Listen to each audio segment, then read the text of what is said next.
अगर आप भी अपने जिंदगी में सुख और शांति चाहते हैं तो कृष्ण की इन बातों को अपने जीवन में जरूर उतारें। लाख कोशिश के बाद भी मनुष्य नहीं जीत सकता किस्मत से। जो लिखा है उसे बदलना नामुमकिन है। खुशहाल जिंदगी के लिए श्री कृष्ण कहते हैं, जिंदगी में जो लिखा है वो होकर रहेगा। आप लाख कोशिश क्यों न कर ले उसे बदलने की या फिर रोकने की, लेकिन जो किस्मत में लिखा जा चुका है उसका होना अटल है। असल जिंदगी में कई बार ऐसा होता है कि मनुष्य चाह के भी उन चीजों को होने से रोक नहीं पाता जिन्हें वो होता हुआ देखना नहीं चाहता। ये चीजें किसी अपने के दूर होने से संबंधित हो सकते हैं, किसी से अपना रिश्ता टूटना या लाख कोशिश के बावजूद उसका किसी से मनमुटाव होना। हालांकि इन मनमुटाव को रोकना इन सभी चीजों में ऐसा है जिसे आप चाहे तो रोक सकते हैं, लेकिन ऐसा करने में भी आप असफल हो सकते हैं। इसके पीछे की वजह आपकी बुद्धि का उसी तरह से सोचना और उसका उसी के अनुसार रिएक्ट करना है। श्री कृष्ण कहते हैं कि भगवान की उपासना केवल शरीर से ही नहीं बल्कि मन से भी करना चाहिए। ईश्वर का वंदना उन्हें प्रेम बंधन में बांधता है। मनुष्य की वासना ही उसके पुनर्जन्म का कारण होती है। मनुष्य इंद्रियों के अधीन है, इसीलिए उसके जीवन में विकार और परेशानियां आती है। मनुष्य के अंदर धैर्य, सदाचार, स्नेह और सेवा जैसी गुण सत्संग के बिना नहीं आते हैं। श्री कृष्ण कहते हैं कि जिस प्रकार शरीर से वस्त्र मैले होने पर बदलते हैं, ठीक उसी प्रकार मन में यानी हृदय में मैल होने से उसे निकाल देना चाहिए। श्री कृष्ण कहते हैं कि जवानी में जिसने ज्यादा पाप किए हैं उसे बुढ़ापे में नींद नहीं आती, उसे वह पश्चाताप में बिताते हैं। भगवान ने जिसे संपत्ति दी है उसे गाय रखकर सेवा करनी चाहिए, इससे भगवान खुश होते हैं। जुआ, मंदिरा, पान, पर स्त्री गमन, हिंसा, असत्य, मद, आसक्ति और निर्दयता, इन सब में कलयुग का वास है, इसीलिए इसका नाम है घोर कलयुग। अधिकारी शिष्य को यानी जो ज्ञान प्राप्त करने में परिश्रम करते हैं उसे सद्गुरु अवश्य मिलता है। श्री कृष्ण कहते हैं कि मनुष्य को अपने हृदय को बार बार समझाने की कोशिश करनी चाहिए, ईश्वर के सिवा उसका कोई नहीं है। साथ ही यह विचार करना चाहिए कि उसका कोई नहीं है इस ब्रह्मांड में भी जो उसका साथ देगा। क्षण भर के लिए सुख प्राप्त होता है, साथ ही त्याग में अस्थायी आनंद है। श्री कृष्ण कहते हैं कि सत्संग ईश्वर की कृपा से मिलता है, परंतु कुसंगति में पड़ना मनुष्य के अपने ही विचारों के कारण होता है। लोभ और मोह, माया, किसी से अधिक लगाव पाप के माता पिता कहे जाते हैं। श्री कृष्ण कहते हैं कि स्त्री का धर्म है कि रोज तुलसी और पार्वती का पूजा करे, इससे उनकी सुख समृद्धि हमेशा बनी रहती है। मनुष्य को अपने मन और बुद्धि पर हमेशा विश्वास नहीं करना चाहिए, क्योंकि ये बार बार मनुष्य को दगा देते हैं। खुद को निर्दोष मानना बहुत बड़ा गुनाह साबित होता है। पति पत्नी पवित्र रिश्ते को बनाए रखने से भगवान पुत्र के रूप में उनके घर आने की इच्छा रखते हैं। भगवान इन सभी कसौटियों पर कसकर जांच परख कर ही मनुष्य को अपनाते हैं, इसीलिए मन में गलत विचार नहीं रखना चाहिए, सदैव हर किसी के साथ प्रेम भाव से रहना चाहिए। भागवत गीता की ये 18 बातें आपके जीवन में ईर्ष्या, मोह, माया, घृणा, लालच एवं काम वासना इत्यादि बुराइयों से मुक्ति प्रदान करेगी, अगर इन्हें आप अपने जीवन में अपनाते हैं। लोग अपने शरीर को सुंदर बनाने में लगे रहते हैं, पर आत्मा की सुंदरता शरीर की सुंदरता से कहीं ज्यादा महत्वपूर्ण है। शरीर तो नासवान है, मिट्टी ही तो है, मिट्टी में ही मिल जाता है, पर आत्मा अमर है। इसीलिए आत्मा की सुंदरता पर ध्यान दो। आत्मा की सुंदरता अपने को श्री कृष्ण में लीन करने में मिलती है। जो हुआ अच्छा हुआ, जो होता है अच्छे के लिए होता है। कभी कभी विपरीत परिस्थितियां हमारी वर्तमान स्थिति को अच्छा करने के लिए आती है। मन चंचल है, इसे वश में करना कठिन है, लेकिन यह अभ्यास से वश में हो जाता है। मन चंचल होता है, यह इधर उधर भागता है और किसी भी कार्य की एकाग्रता का दुश्मन है, लेकिन यदि यह व्यक्ति के बस में हो जाए तो इससे अच्छा कोई मित्र नहीं। मन को एकाग्र करना जरूरी है, बस थोड़े से प्रयास और अभ्यास की जरूरत है। मेरे लिए न कोई घृणित है और न ही कोई प्रिय, न कोई निर्धन है और न ही कोई धनी। बस जो भक्ति भाव के साथ मुझे याद करते हैं, मैं उनका हूँ और वो मेरे। श्री कृष्ण उन्हीं के हैं जो श्री कृष्ण के हैं। भगवान तो बस प्रेम भक्ति के भूखे हैं। जो भी उनके भक्ति में लीन हो जाता है, जो भी प्रेम से उन्हें याद करता है, वो सदैव उसका कल्याण करते हैं। मैं हमेशा तुम्हारे साथ और तुम्हारे आसपास रहता हूँ, चाहे तुम कुछ भी कर रहे हो। जब भी आप कोई बुरा कार्य करते हो या अच्छा कार्य करते हो, आपको लगता है कि कोई देख नहीं रहा, पर यहाँ श्री कृष्ण कहते हैं, तुम जो कुछ भी कर रहे हो, मेरी दृष्टि सदैव तुम पर है। इसीलिए आप यह मत समझे कि आप अकेले हैं, आपके साथ श्री कृष्ण सदैव हैं। जो कुछ हुआ अच्छे के लिए हुआ, जो हो रहा है अच्छे के लिए हो रहा है, जो होगा वो भी अच्छे के लिए ही होगा।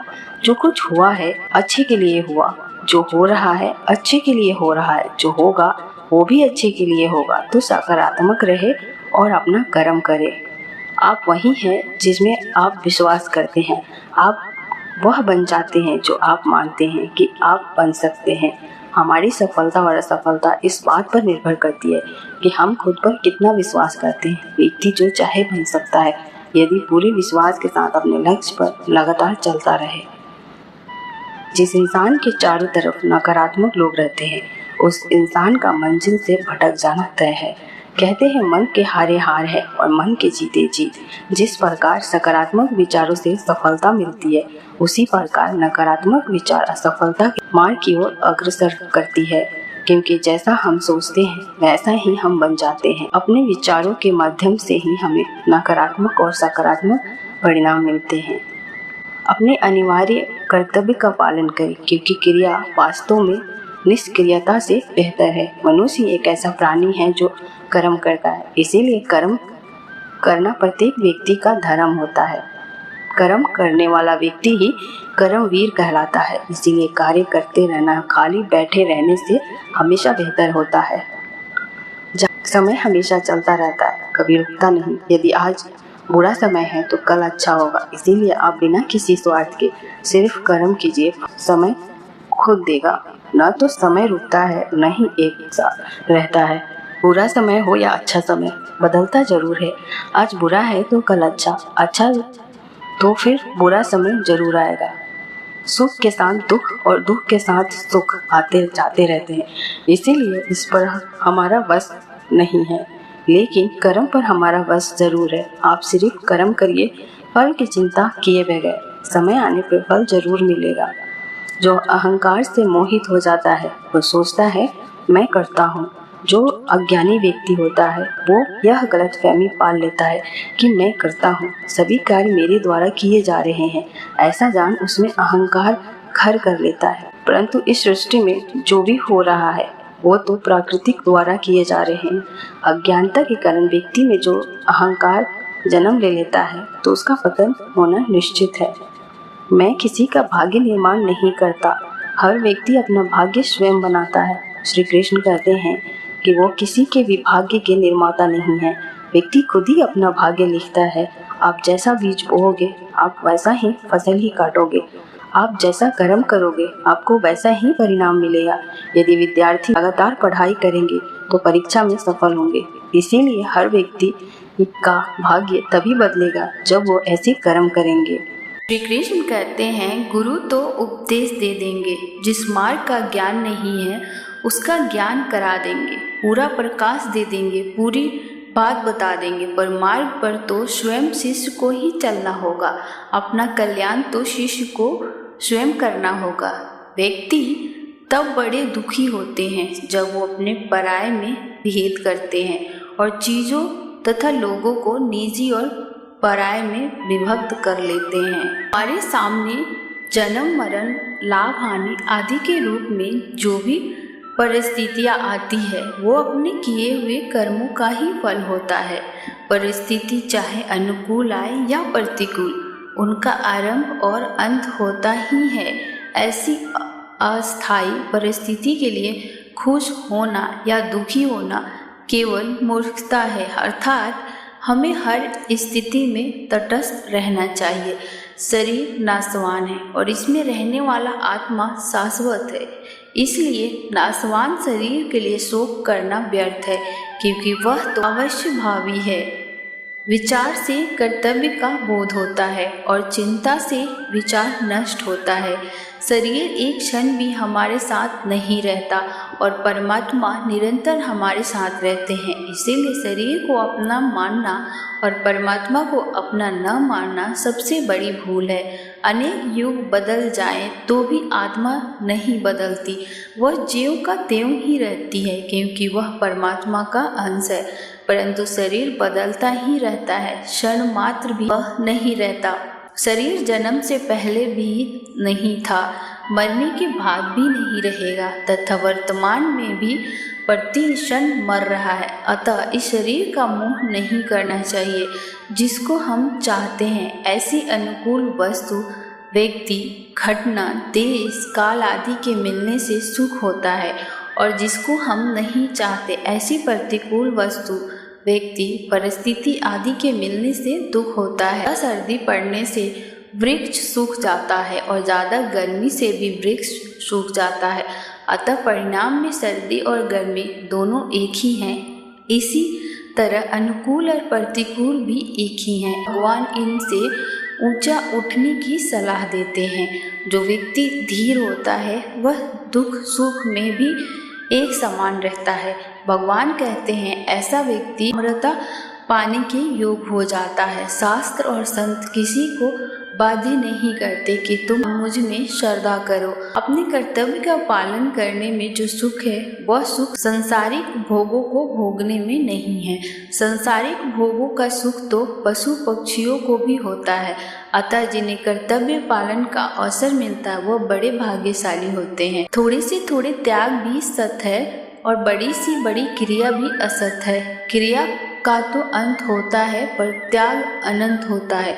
मनुष्य जन्म भोग भोगने के लिए नहीं मिलता, कर्तव्य का पालन करके अपना उद्धार करने के लिए मिलता है।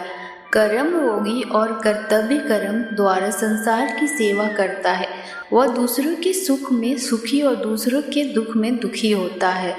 दुख आने पर मनुष्य को घबराना नहीं चाहिए, बल्कि उन्हें भोग कर नष्ट कर देना चाहिए ताकि वह दोबारा लौट कर ना आए।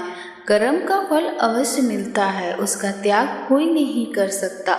मनुष्य का केवल अपने कल्याण का उद्देश्य हो और धन संपत्ति, कुटुंब, परिवार आदि से कोई स्वार्थ का संबंध ना हो तो वह सांसारिक मोह से तर जाता है। मन को वश में रखना अत्यंत आवश्यक है। मन को वश में रखकर ही हम अपने कर्तव्य कर्म को बिना स्वार्थ के कर सकते हैं। अगर हमारा मन साफ होता है तो कोई दुख हमें दुखी नहीं कर सकता।